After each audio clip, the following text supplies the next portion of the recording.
నటి కాదంబరి జత్వాని. ఒక రకంగా ఏదో చిన్న గొడవ అనుకున్నారు. చిన్న ఇష్యూ అనుకున్నారు.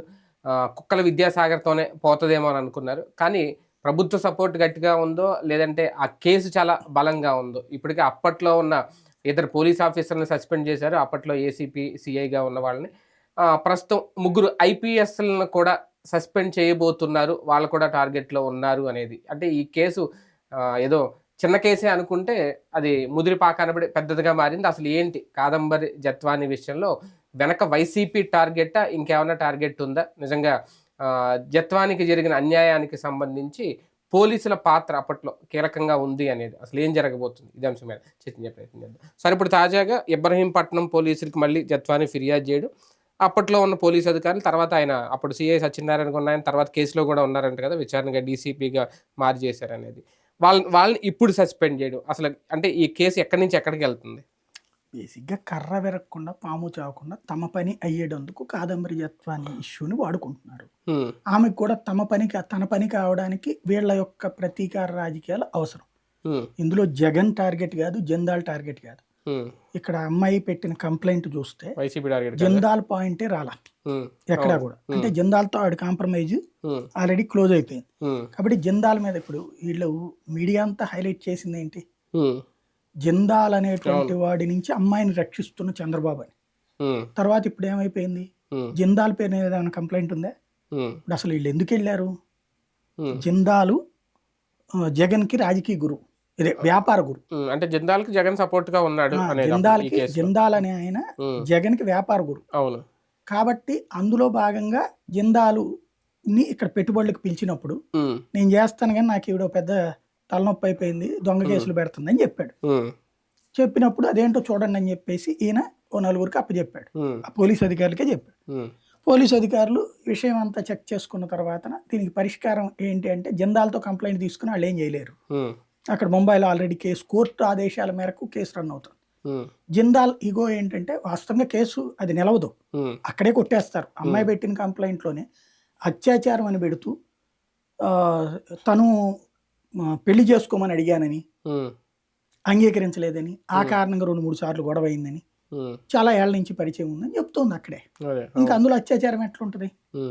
ఒకవేళ వీళ్ళిద్దరికి లైంగికంగా కలిస్తే గతంలో సుప్రీంకోర్టులో ఇచ్చిన తీర్పుల ప్రకారం వ్యక్తిగత కలయిక, పెళ్ళైనోడు పెళ్లి కానోడు కలవచ్చా కలవకూడదు అంటే మైనర్లు మేజర్ ఇచ్చిన వాళ్ళు ఇద్దరు కలిస్తే అది అత్యాచారం కిందకి రాదని సుప్రీంకోర్టే తీర్పు ఇచ్చేసి ఇట్లాంటి అత్యాచార కేసులను దృష్టిలో పెట్టుకుని. కాబట్టి ఇదంతా కోర్టులో ఎదుర్కోవాలి.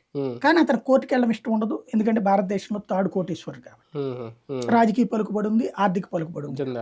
అతని కోర్టుకు వెళ్లే ఉద్దేశం లేదు కాబట్టి అతని ఇగోని సాటిస్ఫై చేస్తా ఈ అమ్మాయి సమస్య పరిష్కరించే పని ఈ పోలీస్ అధికారులు చేత జగన్ చేయించాడు. సింపుల్ గా చెప్పాలని అది చేయించింది. వీళ్ళు ఆ సందర్భంగా అమ్మాయిని హ్యూమిలేట్ చేశారు అంటే, నా దృష్టిలో హ్యూమిలేట్ చేయడం అంటే వాళ్ళు VTPS లో పెట్టరు. అమ్మాయి గౌరవం ఇస్తూనే చేశారు. అమ్మాయి అడ్డం తిరిగింది. ఎందుకంటే మేబీ ఎక్కువ ఎక్స్పెక్టేషన్ ఉండొచ్చు జందాల నుంచి. పెళ్లి చేసుకోమంటే అతనికి ఆల్రెడీ మనవరాళ్ళు ఉన్నవాడిని పెళ్లి చేసుకోమని ఎట్ట అడుగుతుంది? అప్పుడు ఈ అమ్మాయి తప్పే కదా. పోనీ అతని గురించి తెలియదా ఈ అమ్మాయికి? అతని పెళ్ళయిందని, పిల్లలు ఉన్నారని, మనవరాళ్ళు ఉన్నారని. 70 ఏళ్ల మనిషిని రేప్ కేసు అంటే అతను కలవలేదని నేను చెప్పా. లైంగికంగా కలిసింది అంటే ఈ అమ్మాయిది కూడా తప్పు ఉంటది కదా. పెళ్లి చేసుకోమని అడగడం అంటే సంథింగ్ స్వార్థం ఉన్నట్టే కదా అక్కడ. అట్లాగే ఈ అమ్మాయికి అంతకుముందు అతను ఏదో ఒక పెద్ద కంపెనీకి సంబంధించిన ఓనర్ కొడుకుతో ఇష్యూది కూడా అప్పట్లో వైరల్ అయింది. ఇక్కడ బేసిక్గా ఈ అమ్మాయి మంచి ఎడ్యుకేటెడ్, నో డౌట్, ఫ్యామిలీ కూడా మంచి ఆర్మీ ఫ్యామిలీ అంతా. కాకపోతే అన్ని సక్రమంగా ఉన్నాయా అంటే అందులో ఉన్న లోటు ఈ పాయింట్ ఆఫ్ జందాల మీద పెట్టినటువంటి కేసులో FIR ఆ కాపీలోనే అమ్మాయి ఇచ్చిన కంప్లైంట్ లోనే ఉంది మ్యారేజ్ అయినట్టు. ఇదే మ్యారేజ్ అని అడిగానని, అలాగే వాళ్ళ ఆఫీస్కి వెళ్ళానని ఇవన్నీ చెప్పుకొచ్చింది. వాటిట్లో జిందాల్ గనక కోర్టుకి వెళ్తే కేసు నిలబడదు. కానీ జిందాల్ ఈగో ఏంటంటే నేను ఎందుకు వెళ్ళాలి ఈ అమ్మాయి కోసం ఆఫ్టర్ ఆల్ అనేటువంటి ఫీలింగ్, ఆ ఫీలింగ్ ని సాటిస్ఫై చేసే పనిని జగన్మోహన్ రెడ్డి చేసుకొచ్చాడు. ఆ కారణంగానే ఇక్కడ జరిగినటువంటి ఇష్యూ. ఇప్పుడు వివేకానంద రెడ్డి కేసులో కూడా జగన్ గానీ అవినాష్ గానీ వీళ్ళు ఇరుక్కుంది అక్కడే. పోలీసు అధికారుల దగ్గర వీళ్ళు అసలు మర్డర్ అని తెలియగా, చనిపోయాడని తెలియగాని వీళ్ళు బయట నుంచి లోపలికి పంపించాలి. అంతా పోలీసు అంతా మందే కదా అన్నటువంటి రూట్లో పోయారు, అంతా పోయారు. చివరికి ఈ దాకా వచ్చింది ఇష్యూ ఉమ్, దాంట్లో. అవును. సరే చేయించారని వాళ్ళు నమ్మొచ్చును, అవును. చేయించలేదని వీళ్ళు చెప్పొచ్చును, ఏదైనా సరే ఫైనల్గా నడిచేటటువంటి కథంతా అది తేలుతుంది. ఉమ్, అప్పుడు కూడా ఏంటి, జగన్ మాట్లాడిన మాటే కదా ఇప్పటిదాకా కూడా ఇష్యూ. ఉమ్, ఉమ్, ఏది గుండె నొప్పి అనేటటువంటి జగన్ గారు చేసింది విజయసాయి రెడ్డి ట్వీట్ అది. ఉమ్, కాబట్టి ఇక్కడ ఆ, అంతా ఏమవుద్దులే అనుకునేటటువంటిది, అంతా నా ఇష్టం నడిచిపోద్ది అనుకునేటటువంటి రూట్లోనే ఇక్కడ జరిగింది. ఉమ్, ఇక్కడ మెయిన్ కాజమరియత్వం అనే ఇష్యూలో ఇప్పుడు తాజాగా వినబడుతున్న మాట ఏంటంటే, అంటే ఆ అమ్మాయి పెట్టిన కంప్లైంట్ ఇప్పుడు మొన్న ఉమ్, ఎఫ్ఐఆర్ రిజిస్టర్ చేయలేదు, ఇక్కడ అబ్జర్వ్ చేయండి. ఉమ్, దాని మీద ఎంక్వైరీకి ఆదేశించింది ప్రభుత్వం ఉమ్, ఒక ఏసీపీ ద్వారా, ఐపీఎస్ ఆఫీసర్ ద్వారా. అక్కడే అతిపెద్ద ఫ్లా ఉంది. ఉమ్, అది ఎఫ్ఐఆర్ కట్టకుండా ఎంక్వైరీ చేస్తే. ఉమ్, ఇంకోటి ఆయన పేరేంటి, పిఎస్ఆర్ ఆంజనేయులు, పిఎస్ఆర్ అండి. డీజీ ర్యాంక్ ఆఫీసర్ మీదన ఉమ్, ఏసీపీ ర్యాంక్ ఆఫీసర్ ఇన్వెస్టిగేట్ చేస్తుందా? ఉమ్, సాధ్యమా? ఉమ్, ఉమ్, ఎట్లా పై అధికారి మీద కింద అధికారి ఎప్పుడైనా చేస్తారా? ఉమ్, కాంతి రాణా టాటా, విశాల్ విశాల్ గున్ని, గున్ని. ఉమ్, వాళ్ళిద్దరూ కూడా కమిషనరు, అంటే దాదాపు అడిషనల్ డీజీ ర్యాంక్, అవును. ఉమ్, డీసీపీ కమిషనర్ దగ్గర దగ్గరగా SP rank. Um, Vijayawada DCP అంటే దాదాపుగా డిఐజీ ర్యాంక్ రేంజ్లోకి ఉంటుంది. అవును. SP rank, RA commissioner rank, పాత కమిషనర్ ర్యాంక్. ఇప్పుడు ఏంటంటే డిజిగ్నేషన్లు పెంచాడు ఉమ్, చంద్రబాబు గారు. ఇంతకుముందు విజయవాడ కమిషనరేట్ ని అడిషనల్ డీజీ ర్యాంక్ తెచ్చారు, లైక్ హైదరాబాద్ ఉమ్, ఈ కమిషనర్ ఎట్లయితే కమిషనరేట్. ఆ తరహాలోనే తెచ్చారు. అదే. అంతకుముందు విజయవాడ పోలీస్ కమిషనర్ అంటే DIG rank, um, um, IG కూడా కాదు, ఉమ్, డిఐజీ ర్యాంక్. ఉమ్, దాన్ని ఏకంగా అడిషనల్ డీజీ ర్యాంక్కి తెచ్చారు. ఉమ్, కాబట్టి ఆ స్థాయిలో ఉన్నటువంటి వాళ్ళ మీద ఏం చేస్తారు వీళ్ళు, అదే కదా. ఉమ్, ఏసీపీ స్థాయిలో ఉన్నటువంటి వాళ్ళు. ఉమ్, కాబట్టి అక్కడే ఒక ఫ్లా ఉంది. ఉమ్, రెండవ కాన్సెప్ట్ ఏంటంటే ఇక్కడ ఆ, ఏది కింద స్థాయి అధికారుల మీద ఒకటి, ఉమ్, ఇక్కడ దాంట్లో ప్రొసీజర్ పాటించారా లేదా, ఉమ్, పత్రికల్లో రాస్తున్న దానికి చాలా తేడా. ఏది ముందు రోజునే ఫస్ట్ టికెట్లు కొన్నారు, ఆ తర్వాత ఎఫ్ఐఆర్ రిజిస్టర్ చేశారు. ఉమ్, మనకి ఇప్పుడు ఒక అమ్మాయి మిస్సింగ్ అని కేసు పెడితే వెంటనే ఎఫ్ఐఆర్ కట్టరు, ఉమ్, ముందు వెతుకుతారు. అవును. వెతికిన తర్వాతన కాదనుకున్నప్పుడు అప్పుడు ఎఫ్ఐఆర్. ఎఫ్ఐఆర్ కడతారు. అసలు అందుకని ఇప్పుడు చట్టాన్ని మార్చేశారు. కొత్త చట్టంలో అయితే కంప్లైంట్ ఇవ్వగానే కేసు కట్టరు, 15 రోజులు వెయిట్ చేస్తారు. ముందు ఇవన్నీ చెక్ చేసుకోవాలి. ఎందుకంటే ఈ కేసులు అన్ని వచ్చింది ప్రతి ఒక్కటి ఎఫ్ఐఆర్ కట్టడం వల్ల ఎదురైన సమస్యలను దృష్టిలో పెండింగ్ కేసులు ఎక్కువైపోతున్నాయి. అందుకని ఆ సిస్టమ్ తీసుకొచ్చారు. అట్లాగే ఇక్కడ ఈ కేసులో వెళ్ళారు, తీసుకురావచ్చిన మాట వాస్తవం. తీసుకొచ్చి ఈ అమ్మాయిని హ్యూమిలియేట్ చేయాలి, వేధించాలి, అవమానించాలంటే ఏం చేస్తారు, పోలీస్ స్టేషన్ సెల్లో పెడతారు కదా, మామూలు ఖైదీలతో కూర్చోబెట్టడం. కానీ ఈ అమ్మాయికి ఏం చేశారు, గెస్ట్ హౌస్ లో ఉంచారని అమ్మాయి చెప్తుంది కదా VTPS లో. అంటే సెటిల్మెంట్ కోసం ప్రయత్నించారు.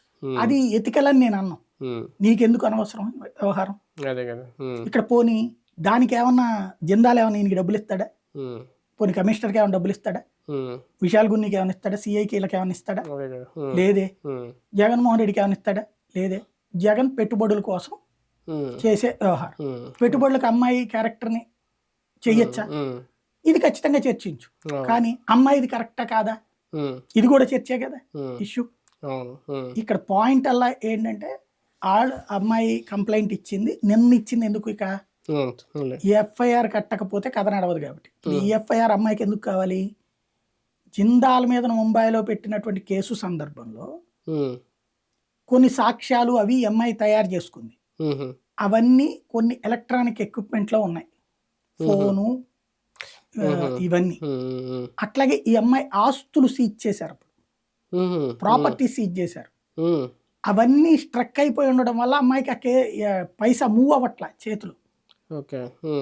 ఇప్పుడు అమ్మాయికి కావాల్సింది ప్రతీకారాలు కాదు, అవి ముందు బయటికి రావాలి. అమ్మాయికి అవి విడిచిపిచ్చి పెట్టాలంటే అమ్మాయిని ఇలాగా కేసు పెట్టిస్తున్నారు. ఇక్కడ అమ్మాయి అక్కడ జిందాల మీద వెళ్ళాలి. మళ్ళీ ఇక్కడ కుక్కల విద్యాసాగర్ వినియోగించబడ్డాడు ఆ రోజున. పోలీసులు పావుగా ఉపయోగించుకున్నారు. ఇంకోటి Vidyasagar one of the victim అందులో, అమ్మాయి వాళ్ళు. కాబట్టి అతను కూడా అందుకు సహకరించాడు, లేకపోతే దొంగత అతను పెట్టడానికి లేదు కదా. అమ్మాయితో సంబంధం అని అమ్మాయే చెప్తోంది కదా. అమ్మాయే చెప్తోంది కదా, మేము ఇద్దరం పెళ్లి దాకా అవును, వచ్చాము, అవును, అవును. తర్వాత వద్దనుకున్నానని చెప్పేసి.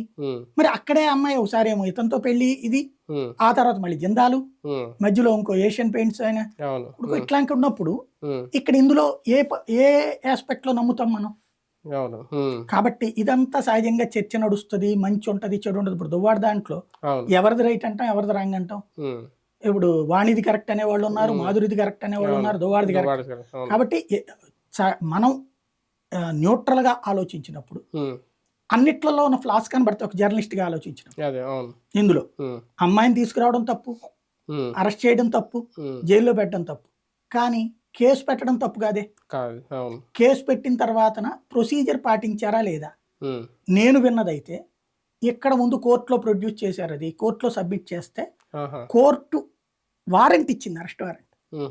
అది తీసుకుని వెళ్ళి తీసుకొచ్చారు, అక్కడ కోర్టులో ప్రొడ్యూస్ చేశారు అమ్మాయిని, చేసి ఇక్కడికి తీసుకొచ్చారు అని చెప్తున్నారు.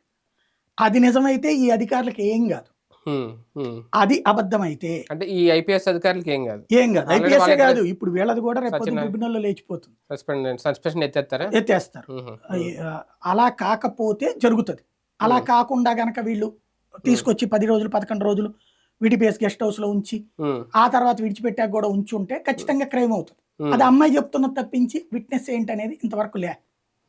బేసిక్ గా విటిపిఎస్ లో ఉంచుంటే జైలుకి తీసుకెళ్ళంటే అక్కడి నుంచి తెచ్చాక కనుక డైరెక్ట్ గా విటిపిఎస్ లో ఉంచుంటే అమ్మాయిని హ్యూమిలియేట్ చేయలేదని, కేవలం సెటిల్మెంట్ కోసం కథ నడిపారని, అది ఓపెన్ సీక్రెట్. ఇక్కడ నేను విన్నది తాజా విషయం వల్ల ఏంటంటే ఆయన పిఎస్ఆర్ ఆంజనేయులు మీదన ఒక కక్ష ఉందట. అసలు రీజన్ అది ఏంటి అంటే ఓటుకి కోట్లు కేసు ఉంది కదా, స్టీఫెన్సన్ తో మాట్లాడిన సంభాషణ రేవంత్ రెడ్డి మాట్లాడింది ఇదంతా రికార్డ్ అయింది కదా, ఆ కేసులో ఫోన్ ట్యాపింగ్ చేసినటువంటి వ్యవహారం పిఎస్ఆర్ ఆంజనేయులట. అంటే అప్పుడు ఇంటెలిజెన్స్ చీఫ్ అక్కడ మరి ఆ ప్రభుత్వం తరపున పనిచేసినట్టున్నారు, మరి ఇంటెలిజెన్స్ చీఫ్ ఏంటో తెలియదు. అంటే మొన్న ఇక్కడ పనిచేసినట్టున్నారు కదా, అక్కడ మరి ఏం ఆ రోజున ఫోన్ ట్యాపింగ్ కదంతా నడిపించింది ఈయనేనట. అందుకే ఈయన మీద ఇక్కడ కేసు పెట్టారట అప్పట్లో, వెస్ట్ గోదావరిలోనే అక్కడ. అంటే ప్రతి కేసు పెట్టి కంట్రోల్ చేసే ప్రయత్నం చేశారు కదా, అప్పుడు 3 ఆఫీసర్ల మీద కేసు పెట్టారట. ఆ 3 ఆఫీసర్లే ఈ ఫోన్ ట్యాపింగ్ చేశారని వీళ్ళకి తెలుసట, ఎందుకంటే వీళ్ళ లెక్క వీళ్ళకి ఉంటది కదా డిపార్ట్మెంట్ లో, వీళ్ళ పలుకుబడి అది తెలుసట. అది లీడ్ చేసింది ఆ రోజున ఫోన్ ట్యాపింగ్ అంతా పిఎస్ఆర్ ఆంజనేయులట. అందుకని ఆ కోపం ఉందట. అయితే వీళ్ళు ఆ తర్వాత చంద్రబాబు గారు దిగిపోవడం, 5 ఏళ్ళు జగన్ ఉండటం, జగన్ దగ్గరికి మళ్ళీ పిఎస్ఆర్ ఆంజనేయులు రావటం, చివరికి ఇక్కడ ముందు ఆ డిపార్ట్మెంట్, ఆ తర్వాత ఇది తీసుకోవడం ఇంటెలిజెన్స్, ఈ కారణంగా ఆగారు, ఈ కారణంగా ఏం చేయలేకపోయారు.